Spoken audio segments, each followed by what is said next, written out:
Good morning, and thank you for tuning in to KBHS News on Channel 10. I'm Madison Dreffs. And I'm Shayla McGuire.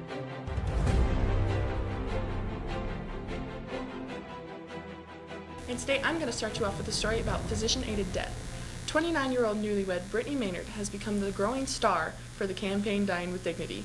Dying with Dignity is a program in which those with terminally ill diseases can choose to end their life with the assistance of a physician. This program is only available in 5 states, none of which included Maynard's home state of California.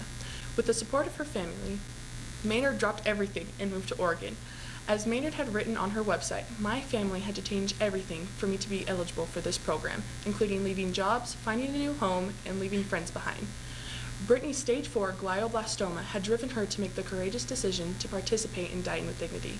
Maynard said in nearly every video interview that her goal was to spread awareness for the program and to make the lawmakers rethink that allowing more states should pass the law for physician-aided death for those who cannot simply move for the program. On Sunday, November 1st, Maynard took a fatal medication that she had kept by her side for several months and ended her life. Her loved ones said that she died peacefully with her parents and loving husband, and with the last words, "Love and peace for all." Due to the controversy of this subject, Shayla had gone around and asked people how they feel about this program. So, Mr. Guthrie, if you were in this situation, what would you do? I would try to work through it myself. I have children that depend on me, and I have a wife that loves me. And to tell you the truth, my body might go through a lot of pain. I would try to do whatever it took to stay and fulfill my responsibilities here, and care for my loved ones, because I know that they would care for me. It would be painful, but I'd try to work through it. Okay, thank you. So, Mr. Trefla, if you were in this situation, what would you do? Well, I think it's certainly a difficult kind of a thing to talk about. From a religious standpoint, you've got the idea that ending your own life is never acceptable. And so that weighs pretty heavy if it was me on my decision. But at the same time, there is something to be said for living in a low quality of life for a very long time, and whether or not that's really living. And depending on that quality, you also end up in the circumstance that what if you were in one of these do not resuscitate scenarios where you could be kept alive but not conscious, whether coma or what they used to call a vegetable state and things. So I don't know that there's a very clear answer to say what I would choose. I can't necessarily say what I would do because I'm not in the circumstance. Although, having spent some time thinking of it, I would have to say I would not choose the right to die. I guess while conscious.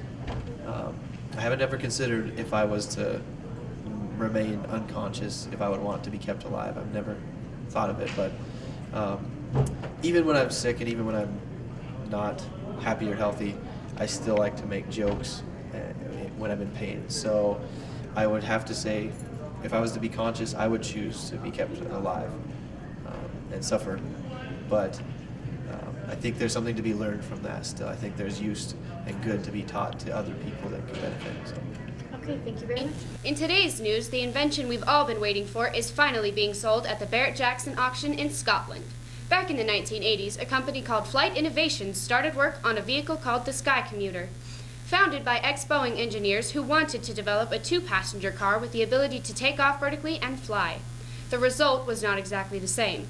They instead made a small 3-wheeler with a bubble canopy, tail fin winglets up front, and 3 horizontally installed propellers driven by a turbine that provided lift as well as thrust, courtesy of a series of air ducts.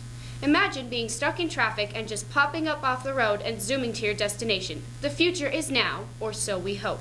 However, so far only 3 prototypes were built, and while Flight Innovations claimed to have performed flight tests, no photos or video evidence of any of them exist.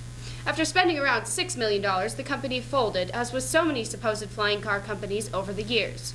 But the dream lives on in the form of the last remaining prototype, which was built in 1990 and is crossing the block. It's being offered at no reserve and with no estimated price, but it last sold publicly on eBay in 2008 for over $130,000. Unfortunately, it doesn't come with a motor, so not only can't you fly at home, but you'll have to push. That's all the news I have for you today. Now back to Maddie. Thank you, Shayla. Tune in tonight at 10 for more information on KBHS News on Channel 10.